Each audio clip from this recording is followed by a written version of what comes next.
मैं आपको सुना रही कहानी एक छोटे बच्चे की है जो एडवेंचर पे गया था। मतलब अपने सफर पर जो खूबसूरत होने के साथ साथ काफी कठिन भी था। तो अब उस कहानी में हम बर्फीले इलाके में एक काफी बड़ा जंगल देखते हैं जो बर्फ से ढका हुआ था। वो बच्चा निकोलस अपने डैड के साथ रहता था। ये दोनों जब लकड़ियाँ काटने जंगल में जाते हैं तो सामने से एक काफी बड़ा भालू इन्हीं की तरफ आ रहा था।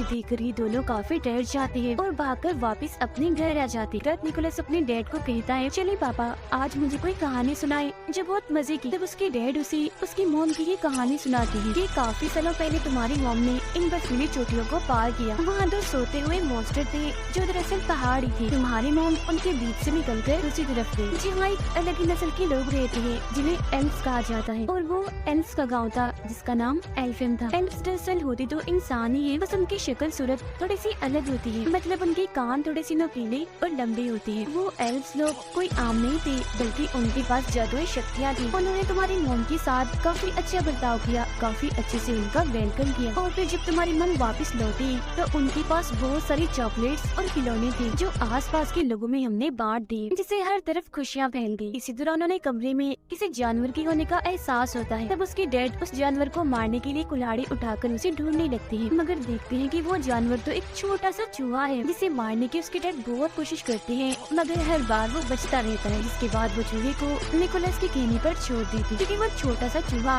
उसे बहुत ही प्यारा लग रहा था और वो उसके साथ दोस्ती करना चाहता था। फिर अगली सुबह निकोलस उसका नाम भी रख देता है। वो उससे बात करने की कोशिश करता है और चूहे को भी कहता है कि तुम भी बोलो, जिस पर उसके डैड कहते हैं बेटा चूहे नहीं बोल सकते। जिसके बाद दोनों बाप बेटे राजा के महल में जाते हैं क्योंकि आज उन्होंने अपने गाँव के रहने वाले हर इंसान को बुलाया था।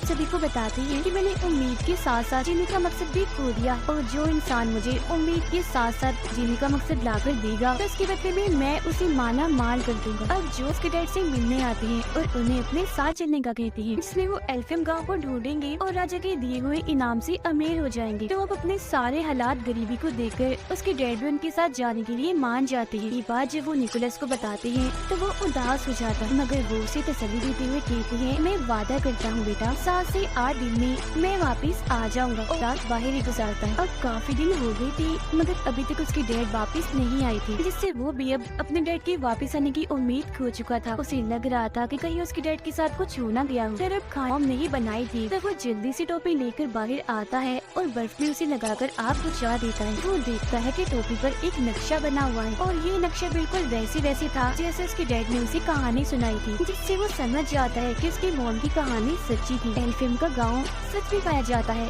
जहाँ जादू है, तो इसीलिए अब वो ये फैसला करता है कि मैं भी उस गांव में जाऊंगा। और फिर अगले ही दिन वो अपने साथी चूहे के साथ अपने सफर पर निकल जाता है। सफर तय करने के बाद वो एक गांव में पहुंचता है जहाँ उसकी मुलाकात एक बुरी औरत से होती है जो उसे वापस जाने का कहती है और ये भी कि तुम्हारी मेहनत बेकार जाएगी। एल्फिम नहीं पाया जाता, उसकी तलाश में ऐसे जगह जगह मत भटको, मगर वो उसकी बात नहीं मानता और अभी भी अपना सफर जारी रखता है। कुछ और दिन का सफर करने के बाद वो गुफा में पनाह लेता है। वहाँ भी बर्फ थी तो पत्थर को रगड़कर वो आग जलाता है और फिर दुआ करने लगता है कि अगर जादू सच में पाया जाता है तो मेरा चूहा बोलकर दिखाए। और फिर तभी सच में उसका चूहा बोलने लगता है, जो देख निकोलस काफी चौंक जाता है। वो हैरान तो था ही मगर अब उसका जादू पर पक्का यकीन बन गया था और अब तो उसका चूहा दोस्त इतना बोल रहा था कि उसे सफर में अकेलापन महसूस नहीं हो रहा था। फिर जब ये लोग जंगल में से गुजर रही थी तो एक बारहसिंगा हिरन इन पर हमला कर देती है। तब उससे बचने के लिए निकोलस जल्दी से पेड़ पर चढ़ जाता है और ऊपर से देखता है कि उस हिरन के अंदर तो एक तीर घुसा हुआ है। जब तो वो इतनी बेचैन है इसीलिए वो फौरन पेड़ से नीचे उतरकर हिरन के पास आता है। पहले वो उसे प्यार करता है और फिर उसके अंदर घुसा तीर निकाल देता है, जिससे उस हिरन को सुकून की सांस आती है क्योंकि पहले उसे काफी दर्द हो रही थी क्योंकि इसीलिए अभी भी ही, मगर अब उसका जादू पर पक्का यकीन बन गया था। और अब तो उसका चूहा दोस्त इतना बोल रहा था कि उसे सफर में अकेलापन महसूस नहीं हो रहा था। फिर जब ये लोग जंगल में से गुजर रही थी तो एक बारहसिंगा हिरन इन पर हमला कर देती है। तब उससे बचने के लिए निकोलस जल्दी से पेड़ पर चढ़ जाता है और ऊपर से देखता है कि उस हिरन के अंदर तो एक तीर घुसा हुआ है। जब तो वो इतनी बेचैन है इसीलिए वो फौरन पेड़ से नीचे उतरकर हिरन के पास आता है। पहले वो उसे प्यार करता है है और फिर उसके अंदर घुसाते ही निकाल देता है, जिससे उस हिरन को सुकून की सांस आती है, क्योंकि पहले उसे काफी दर्द हो रही थी क्योंकि निकोलस ने उसकी जान बचाई थी। तो हिरन उसे प्यार से देखती है, जिसके बाद वो यहाँ से जाने लगता है। मगर काफी आगे जाने के बाद वो देखता है कि हिरन भी उसके पीछे पीछे आ रही है। तब निकोलस उसे अपने साथ आने से मना कर देता है, कहता है मैं सिर्फ ये जानता हूँ कि मेरी मंजिल कहाँ है, मगर वहाँ जाने तक कितना वक्त लग जाएगा ये मैं नहीं जानता। तो अगर तुम हमारे साथ आओगी तो भूख से मारी जाओ। मगर वो हिरन खाने की नहीं बल्कि प्यार की भूखी थी, इसीलिए अभी भी वो उसका पीछे नहीं छोड़ती। निकोलस उसे अपने ग्रुप में शामिल करके अपनी मर्जी से उसका नाम रख देता है। वो नाम एक जगह का था जहाँ जाना उसे काफी पसंद था। फिर अब वो आगे का सफर हिरन पर बैठ कर करता है और दो सोते हुए मॉन्स्टर्स के पास पहुंच जाता है, जो असल में पहाड़ी थी। ये बात उसकी मॉम की कहानी में उसके डैड ने भी सुनाई थी, तो इसका मतलब ये होगा कि इसके पीछे एल्फम गांव है। मगर जब भी तीनों पहाड़ों को पार करके दूसरी तरफ जाते हैं तो इन्हीं वहाँ बर्फीली हवाओं के अलावा और कुछ नहीं दिखता। और तभी निकोलस बेहोश होकर गिर जाता है, क्योंकि काफी दिनों से उसने कुछ खाया नहीं था और साथ ही यहाँ ठंड भी बहुत थी। मगर तभी इधर एक बच्ची अपने दादा के साथ आती है। ये दोनों एल्फ्स थे। वो बूढ़ा आदमी जब निकोलस को बेहोश देखता है तो उसके पास आता है और जब वो ये देखता है कि ये तो एक इंसान है तो वो उसकी मदद करने से मना कर देता है। मगर तभी बच्ची बोलती है हमें किसी को भी ऐसी मुसीबत में नहीं छोड़ना चाहिए। कोई भी जरूरतमंद हो, किसी मदद चाहिए, हमें हर हाल में उसकी मदद करनी चाहिए, फिर चाहे वो कोई भी हो, एल्फ हो या इंसान हो। जो बात सुनकर उसके दादा निकोलस पर एक जादू करते हैं, जिससे वो फौरन होश में आ जाता है। अब बूढ़े आदमी ने उस पर यकीन का जादू किया था, जिसका मतलब था कि अब निकोलस जिस जिस चीज पर यकीन करेगा और यकीन के साथ उसे सोचेगा तो वही होने लगेगा, मतलब कि वही यकीन उसे दिखने लगेगा। निकोलस उन्हें बताता है कि मैं यहाँ अपने डैड को ढूंढने आया हूँ, जो एल्फम की तलाश में निकले थे मगर वापस नहीं आए। इसके बाद वो उनसे पूछता है अच्छा अब आप ही बता दें एल्फम कहाँ है। जिस पर बच्ची बोलती है कि अभी हम एल्फम के बाहर ही खड़े हैं, मगर उसे तो वहाँ बर्फ के अलावा और कुछ भी दिखाई नहीं दे रहा होता। तो बूढ़ा आदमी उसे कहता है तुम यकीन करो और फिर सोचो। और जब निकोलस यकीन करता है और ये सोचता है कि मेरे सामने एल्फम गांव है, तो उसे अब की बार सच में एल्फम गांव दिखने लगता है। अंदर आने के बाद ये लोग एक खुफिया रास्ते से उसे एक पार्टी में लेकर जाते हैं, जहाँ सब लोग नाच रहे थे और खाने की मजे मजे की चीजें भी इधर पड़ी हुई थी, जिनमें मीठी और बच्चों की चीजें ज्यादा थी, क्योंकि आज दरअसल यहाँ क्रिसमस होती है। जुआ तो यहाँ का माहौल देखकर बहुत ही खुश होने लगता है और खाने की चीजों में घुसकर खूब मजे करता है। मगर तभी इसी बीच एल्फ्स की रानी वहाँ आ जाती है और सब कुछ तबाह कर देती है, क्योंकि उसने सबको पार्टी करने से मना किया था। वजह ये थी कि सभी एल्फ्स काफी दुखी थे, क्योंकि इंसानों ने उन्हें धोखा दिया था। वो एक एल्फ बच्ची को अगवा करके अपने साथ ले गई थी। ये सुनकर निकोलस उठता है तो रानी उसे देखकर और भड़क जाती है, कहती है ये क्या, अभी भी हमारे गाँव में एक इंसानी बच्चा है, ये क्या हो रहा है इधर। वो निकोलस से पूछती है क्या कर रहे हो यहाँ, और वैसे तुम इधर आए ही क्या करने हो, एक और बच्चे चुराने आए हो। जो सुनकर निकोलस उन्हें बताता है नहीं रानी जी, मैं किसी बच्चे को अगवा करने नहीं आया, बल्कि अपने डैड को ढूंढने आया हूँ, क्योंकि वो एल्फम गांव की तलाश में निकली थी। और आप फिक्र मत कीजिए, मैं आपसे वादा करता हूँ कि वो एल्फ बच्चा जिसे इंसान अगवा करके ले गए हैं उसे मैं वापस जरूर लेकर आऊंगा। मगर रानी उसकी एक नहीं सुनती और सजा देने के लिए उसे एक मीनार की चोटी में कैद कर देती है। यहाँ उसकी मुलाकात एक उड़ने वाली एल्फ से होती है, जो दरअसल एक एल्फ परी थी। उसे पटाखे फोड़ने का बहुत शौक था, उसके पास जादू था जिसकी मदद से वो हवा में पटाखे फोड़ा करती थी। और एक अच्छी बात, वो हमेशा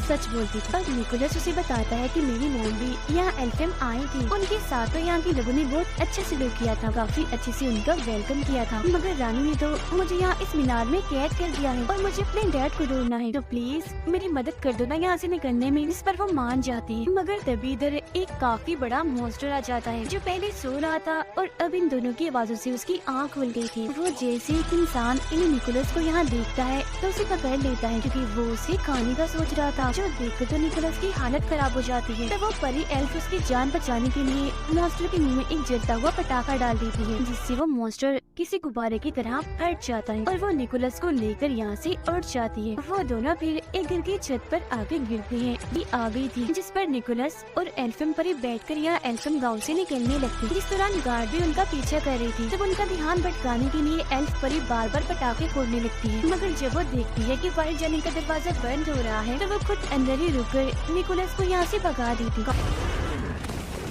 काफी मीलों का सफर तय करने के बाद भी निकोलस को उस अगवा हुए एल्फ बच्चे का कोई नामो निशान नहीं मिलता। फिर जब वो गॉड से दुआ करता है कि मुझे कोई रास्ता दिखाएं, फिर तब उसे जंगल में एक गोल्डन रंग की रस्सी बंधी हुई दिखती है, जिसका पीछा करने पर वो एक पिंजरे तक पहुंचता है। इसमें और कोई नहीं बल्कि वो एल्फ बच्चा कैद था। अब इससे पहले वो उसे यहाँ से निकालता तब इधर कुछ लोग आ जाते हैं, जिनमें निकोलस की डैड भी थी। वो अपने डैड से गले मिलता है और कहता है कि हमें इस एल्फम बच्ची को वापस छोड़ना होगा, जिस पर उसके डैड समेत सब लोग मना कर देते हैं। कहते हैं कि नहीं, हम इसे वापस नहीं दे सकते, क्योंकि हो सकता है कि राजा इसे देखकर खुश हो, इससे उन्हें उम्मीद और जीने का मकसद मिले, जिसके बदले में वो हमें ढेर सारा पैसा देंगे। तो इसीलिए अब ये निकोलस को भी पेड़ से बांध देते हैं। उसे उसके डैड ही बांध रहे थे, जिस दौरान चूहा उनसे बोल रहा था, उन्हें ऐसा करने से मना कर रहा था। अब चूहे को बोलता हुआ देखकर वो भी काफी हैरान थे।